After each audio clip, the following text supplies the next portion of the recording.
तो highway, of road, trail सब कुछ हो गया। ये तो लोहा है, कहीं भी चेचिस टूट जाएगी। कमेंट्स आते हैं जब भी आप बाइक अपलोड करते हैं। बट इस 30,000 किलोमीटर में, जिसमें मैंने इतनी सारी राइड करी है इस 2 साल में, आज तक बाइक में एक पंचर भी नहीं हुआ। तो 30-32 का माइलेज देती है और लद्दाख में मेरी बाइक यही माइलेज दी थी। होता क्या है, इसकी जो इंजन की हीट है वो यहाँ से ऊपर आती है। या देखो हेडलाइट बेकार है और ऑलमोस्ट आई थिंक कोई भी बाइक ऐसी नहीं है जिसकी हेडलाइट ऐसी हो जिसमें आप टूरिंग कर सको। तो मैं यार तारीफ़ करूँगा अपनी मशीन की, जो मशीन मेरी हर राइड पे मेरे साथ दे रही है।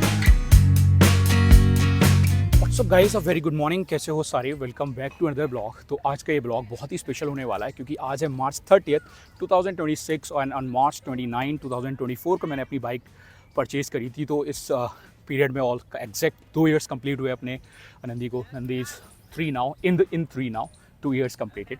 तो और इस 2 साल में मैंने इस बाइक को हर काइंड की टेरेन पे राइड करा है। लाइक मैंने लद्दाख करा जिसमें झंस्कार इंक्लूडेड था। लाइक झंस्कार किया मैंने बाया लद्दाख।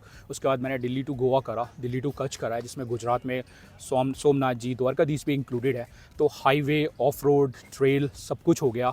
हाई एल्टीट्यूड्स सारी काइंड की राइड हुई हैं। तो हम इसके बारे में, बाइक के परफॉर्मेंस के बारे में शेयर करेंगे आज आपके साथ कि क्या मेरा एक्सपीरियंस रहा। वैसे तो देखो, हम बाइक की ज़्यादा कंट्रोवर्सीज़ में नहीं जाएंगे। बहुत सारे हो सकता है कमेंट्स आ जाएँ कि ये तो लोहा है, कहीं भी चेचिस टूट जाएगी। कमेंट्स आते हैं जब भी आप बाइक अपलोड करते हो, लेकिन यार कहीं भी चेसिस नहीं टूटती। 100,000 बाइक में अगर 1-2 की टूट रही है तो that's not a big deal. 1-2 के साथ हो जाता है यार, हर चीज़ में होता है, हर ब्रांड के साथ होता है। बाकी लोहे और प्लास्टिक के कंपैरिजन में हम जाएंगे नहीं क्योंकि it was never about the machine यार, it's always about the rider. कौन राइड करता है, कैसे राइड करता है, इस पर बहुत ज़्यादा डिपेंड करता है आपकी बाइक का परफॉर्मेंस, आपकी बाइक कैसे माइलेज क्या देगी, परफॉर्मेंस क्या देगी, आपकी बाइक की लाइफ क्या रहेगी। वो आपके राइडिंग स्टाइल पे मेजरली डिपेंड करता है। तो आप हिमालयन चलाओ या KTM, दोनों डिपेंड करेंगे आपके राइडिंग स्टाइल पे, क्योंकि मशीन्स खुद में कुछ नहीं है ना, सारा राइडर पे डिपेंड करता है कि वो प्रोफेशनल राइडर है या छपरी।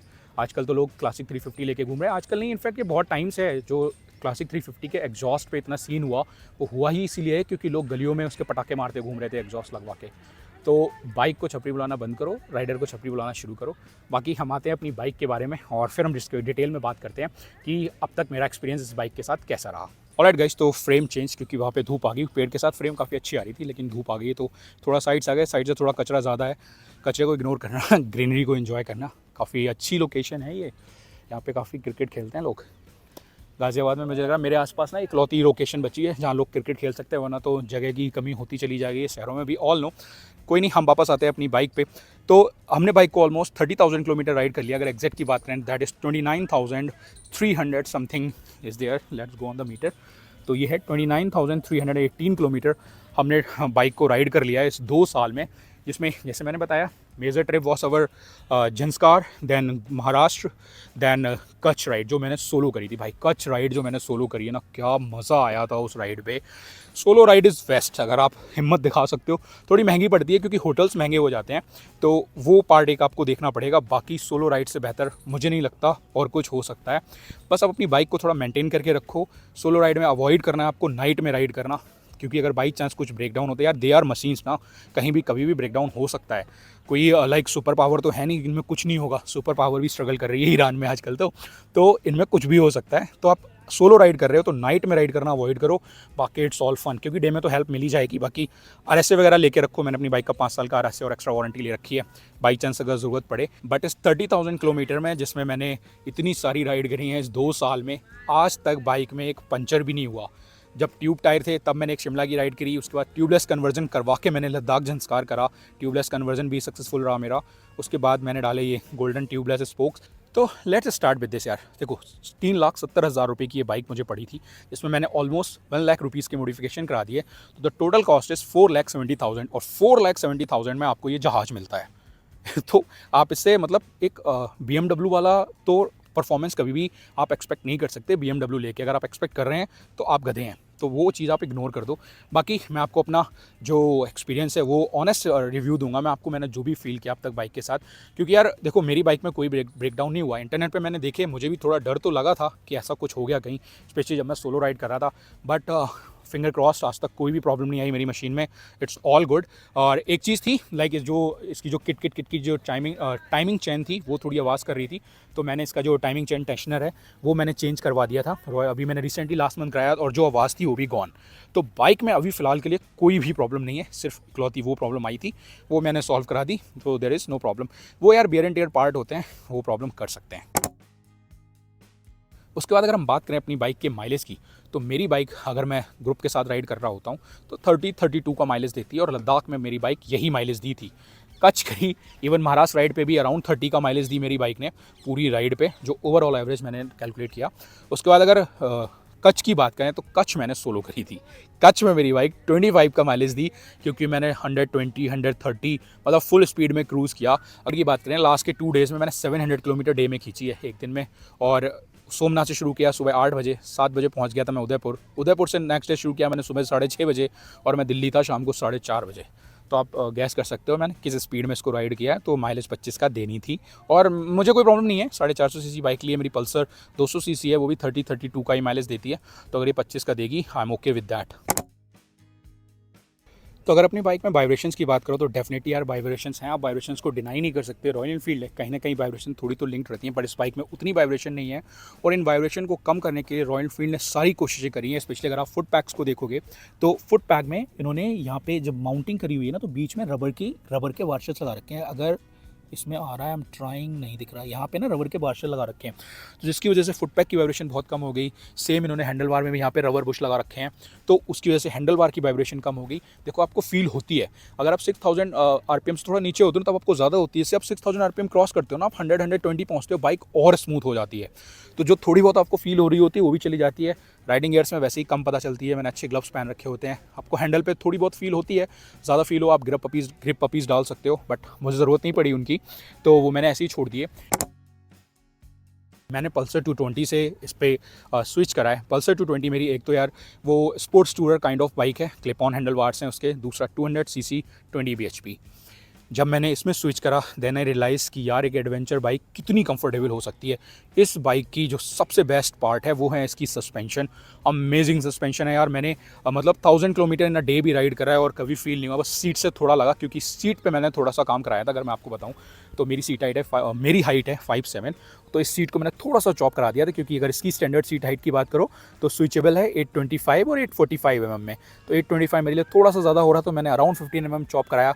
तो अगर अब इसकी सीट हाइट की बात करो तो वो अराउंड 810 mm है, और जो बहुत ही कंफर्टेबल है मेरे लिए। मैं बहुत ही आराम से राइड कर पाता हूँ, मेरे दोनों पैर फ्लैट फुट आते हैं।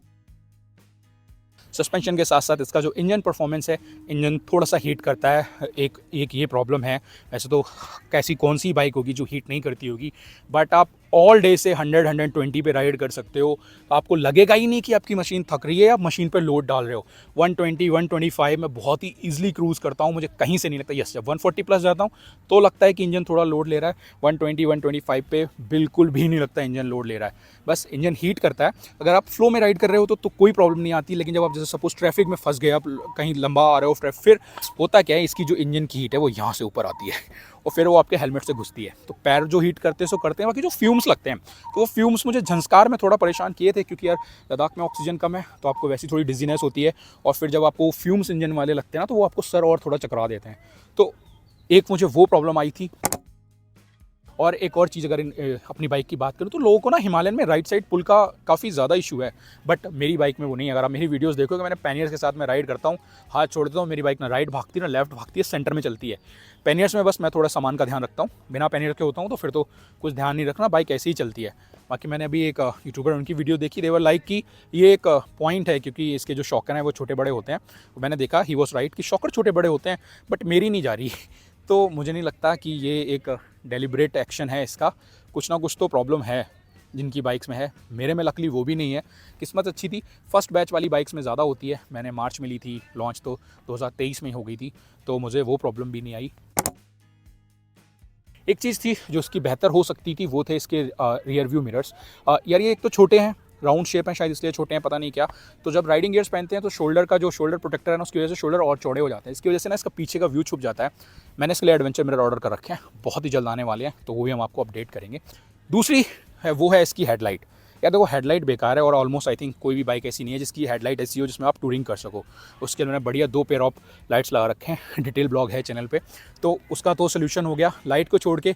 तीसरा यार है कि टूरिंग बाइक थी, क्योंकि लोग हमेशा क्रूज़ पे नहीं जाते, सॉरी लोग हमेशा ही एडवेंचर ट्रेल नहीं लेते हैं, कभी कभी लोग touring bike, most of the लोग यार 90% टाइम तो लोग टूर करते हैं ना हाईवे पे। तो एक अच्छा वाइज़र देना चाहिए था रॉयल एनफील्ड को, पर इन्होंने अच्छा वाइज़र नहीं दिया। बट कोई नहीं, मैंने कार्बन रेसिंग लगाया और ये वाइज़र बहुत अच्छे से फिट आता है, बाइक के लुक को जस्टिफाई करता है। क्योंकि यार अगर आपको वाइज़र आगे छोटा सा हो और बाइक इतनी पीछे से चौड़ी हो तो फिर वो थोड़ी सी अजीब लगेगी, बट ऐसे ये बहुत सही लुक को कॉम्प्लीमेंट करता है बाइक के। तो और बैंड ब्लास्ट पूरी तरीके से बच जाती है इसमें। हमारी इस बाइक में बात करें ना तो सबसे वाहियात चीज़ थी वो थी इसका हॉर्न।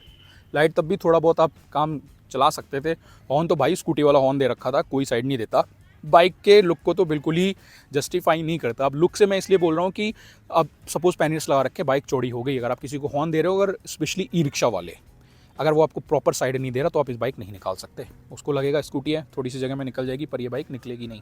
उसके अलावा अगर बात करें तो जब मैंने बाइक ली थी तो इसमें ट्यूबलेस स्पोक्स नहीं आते, तो बट अब रॉयल एनफील्ड ने वो भी देना शुरू कर दिया। बट जिन्होंने नहीं लिए और जिन्होंने लेट कर दिया लेने में, उनके लिए अभी बहुत बड़ी आफत हो गई है, क्योंकि अब ये हो गए 40,000 के। जब मैंने लगवाए थे तो ये मुझे 12,000 के पड़ गए थे। उसके अलावा मुझे आज तक बाइक में लगा नहीं कहीं भी कोई प्रॉब्लम है। सबसे बड़ा बेनिफिट है रॉयल एनफील्ड लेने का, वो है इसकी सर्विस रीच। क्योंकि यार लद्दाख जैसे रीजन में जहाँ आपको कुछ नहीं मिलता, वहाँ भी रॉयल एनफील्ड ने अपनी सर्विस वैन खड़ी कर रखी है। कई लास्ट ब्लॉग मैंने जब बनाया था उस पर मैंने बताया, तो लोग बस लाइक कि रॉयल एनफील्ड को ज़रूरत पड़ती है। नहीं भाई, सारी बाइकों को ज़रूरत पड़ती है, and they are a very good team. वो हर बाइक को फिक्स कर रहे थे, मतलब KTM was there, Honda was there, किसी को भी प्रॉब्लम आ रही थी they were ready to fix that to help them. Obviously यार इट इज़ चार्जेबल, वो भी उस लोकेशन पे जाके खड़े हैं तो चार्ज तो लेंगे ही, but they were helping out. और हिमालयन थी या रॉयल एनफील्ड की कोई भी बाइक हो, जो टूटने फूटने वाले पार्ट होते हैं ना, मेजर ऑफ द पार्ट्स उनके पास अवेलेबल थे। अब जैसे इसका कोई अंदर वाला पार्ट टूट जाए तो शायद ना मिलता उनके पास, क्योंकि उस टाइम तो ये बाइक नई भी थी, अब शायद वो भी मिल जाए।